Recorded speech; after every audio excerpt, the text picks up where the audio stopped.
دیکھیں آپ پر جو حالات آتے ہیں نا، کبھی تو وہ اللہ کی طرف سے آزمائش ہوتی ہے، اس کی وجہ گناہ نہیں ہوتے۔ جیسے یعقوب علیہ السلام سے اللہ نے بچپن میں ان کا بیٹا چھین لیا، چھوٹا بیٹا، ساری زندگی روتے روتے گزری ان کی۔ ایوب علیہ السلام کو اللہ نے آزمائش میں ڈال دیا، سخت بیماری میں ڈال دیا، ساری زندگی ان کی پریشانی میں گزری۔ تو ابراہیم علیہ السلام کتنی پریشانیوں میں ان کا وقت گزرا ہے۔ تو ظاہر ہے ان پیغمبروں سے تو کوئی گناہ نہیں ہوا تھا۔ تو ایسی صورت میں جو آزمائشیں آتی ہیں وہ آزمائشیں درجات کو بلند کرنے کے لیے ہوتی ہیں، اور صبر کی وجہ سے آپ کی نیکیاں ملیں گی۔ آپ کو حدیث میں آتا ہے قیامت کے دن انسان بہت ساری نیکیاں دیکھے گا، بہت اپنے ترازو کو بھاری بھرکم دیکھے گا، تو وہ حیران ہوگا، وہ کہے گا اللہ یہ نیکیاں تو میں نے کی نہیں ہیں۔ تو اللہ کہے گا بھائی تو نے فلاں مصیبت میں صبر کیا تھا، جس کی وجہ سے تجھے یہ ہم نے مقام اور مرتبہ دیا ہے۔ تو یہ نیک لوگوں کے ساتھ بھی ہو سکتا ہے۔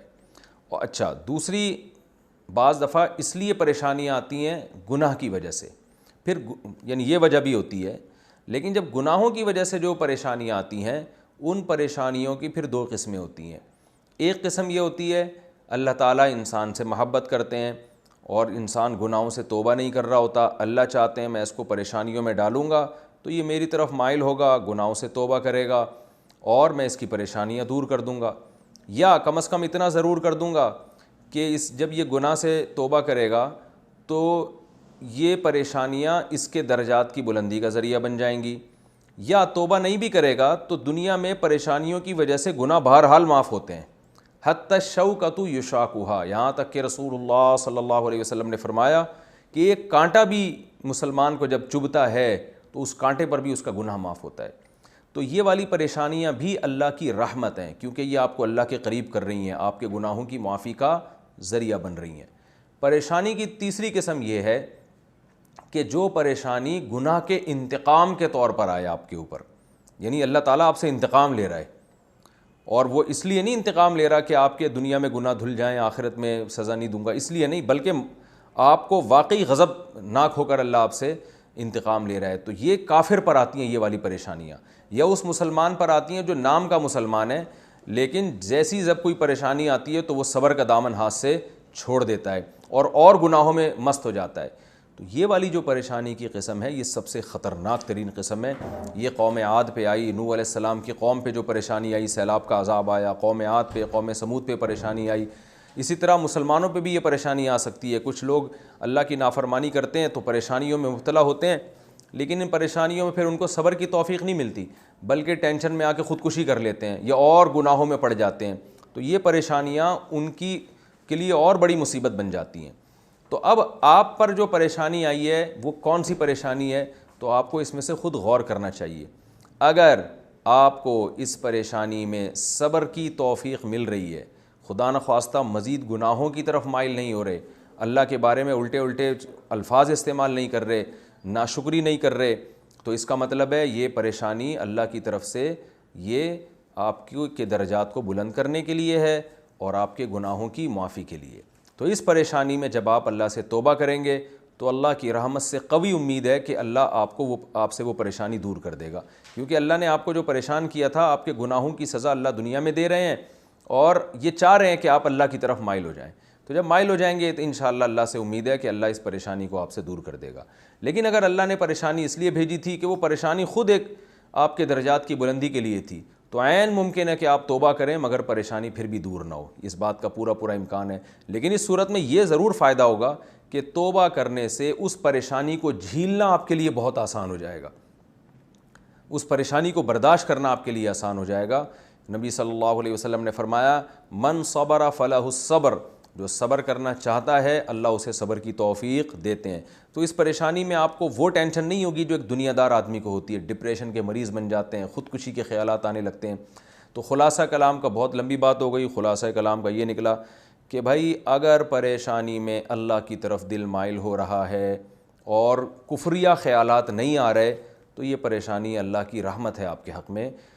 کچھ نہ ہوا تو کم از کم اتنا تو ہوگا کہ جن گناہوں کی سزا آخرت میں ملنی تھی وہ دنیا میں دھل جائیں گے آپ کے، یہ فائدہ تو کم سے کم فائدہ جو ہوگا۔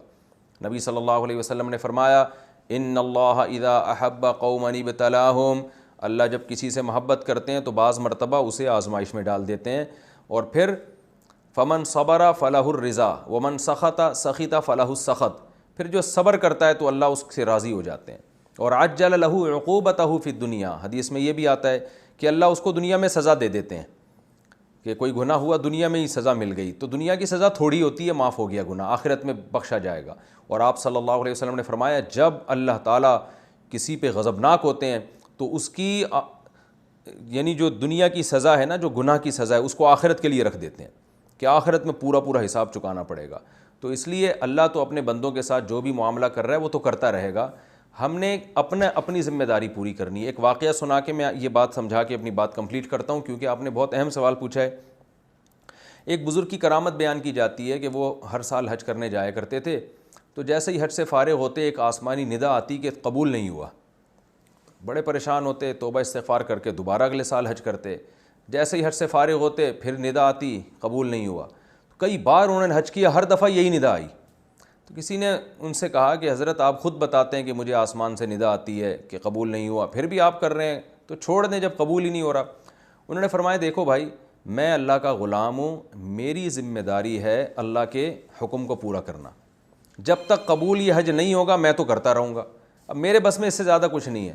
قبول کرنا اللہ کا کام ہے، وہ اگر قبول نہیں کر رہا تو میں ایسا فرعون متکبر تھوڑی ہوں کہ میں اللہ سے کہہ دوں نہیں کر رہا تو جاؤ ہم بھی نہیں کر رہے. بھائی اللہ کے سامنے تو جھکنا ہی جھکنا ہے، تو وہ اس کا کام ہے قبول کرنا، میرا کام ہے عبادت کرنا. جب ان بزرگ نے یہ الفاظ کہے تو کہتے ہیں آسمان سے ندا آئی کہ یہ والا بھی قبول ہو گیا اور اس سے پہلے جتنے تھے وہ بھی سارے قبول ہو گئے.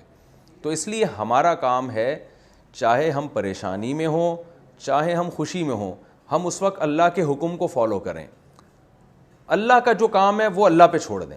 مثلاً ہمیں خوشی ملتی ہے تو اللہ کہتا ہے شکر ادا کرو، گناہوں سے دور بھاگو اس نعمت کی خوشی میں، اور اللہ کا زبان سے بھی شکر ادا کرو، تو اس سے اور زیادہ فائدہ ہوگا، نعمت میں ترقی ہوگی، آخرت میں درجات بلند ہوں گے. اور اگر کوئی پریشانی آتی ہے تو اللہ ہمیں کہتا ہے سب سے پہلے اپنے گناہوں کو سوچو کہ ایسا تو نہیں کسی گناہ کا وبال ہے. اگر گناہ کا وبال ہے تو اس گناہ سے توبہ کرو. اگر گناہ نہیں ہے تو یہ سوچو اللہ تعالیٰ کوئی کمی کوتاہی مجھ سے ہو گئی ہوگی، اللہ وہ معاف کرنا چاہتا ہے. یہ بھی نہیں ہے تو یہ سوچو کہ اللہ درجات کو بلند کرنا چاہتا ہے. پھر اللہ اس پریشانی کو دور کر دے، اس کی مرضی، نہیں دور کرے تو ہم نے صبر ہی کرنا ہے. تو فائدہ ہی فائدہ ہے اس میں. تو ہمارا جو کام ہے وہ یہ نہیں ہے کہ پریشانی دور ہو رہی ہے یا نہیں ہو رہی، ہمارا کام ہے اس پریشانی میں جو ہماری ذمہ داریاں ہیں وہ ہم نے پوری کرنی ہے. پھر اللہ کا کام ہے کہ وہ اپنی قدرت سے پریشانی دور کر دے تو اچھی بات ہے، عام طور پہ وہ دور کر دیتا ہے اپنے بندوں سے، اور اگر دور نہیں کرتا تو وہ احکم الحاکمین ہے. اسی میں کوئی حکمت ہوگی. یہ سوچنا چاہیے کہ شاید اس چھوٹی پریشانی کی وجہ سے اللہ نے اس سے بڑی پریشانی سے مجھے بچایا ہوا ہو. تو آپ صلی اللہ علیہ وسلم نے فرمایا، اللہ تعالیٰ کا ارشاد ہے انا عند ظن عبدی بی، کہ بندہ میرے بارے میں جو گمان کرے گا نا میں اس کے ساتھ ویسا معاملہ کروں گا. تو اچھا گمان کریں اللہ کے بارے میں، اچھا ہی ہوگا انشاءاللہ آپ کے ساتھ.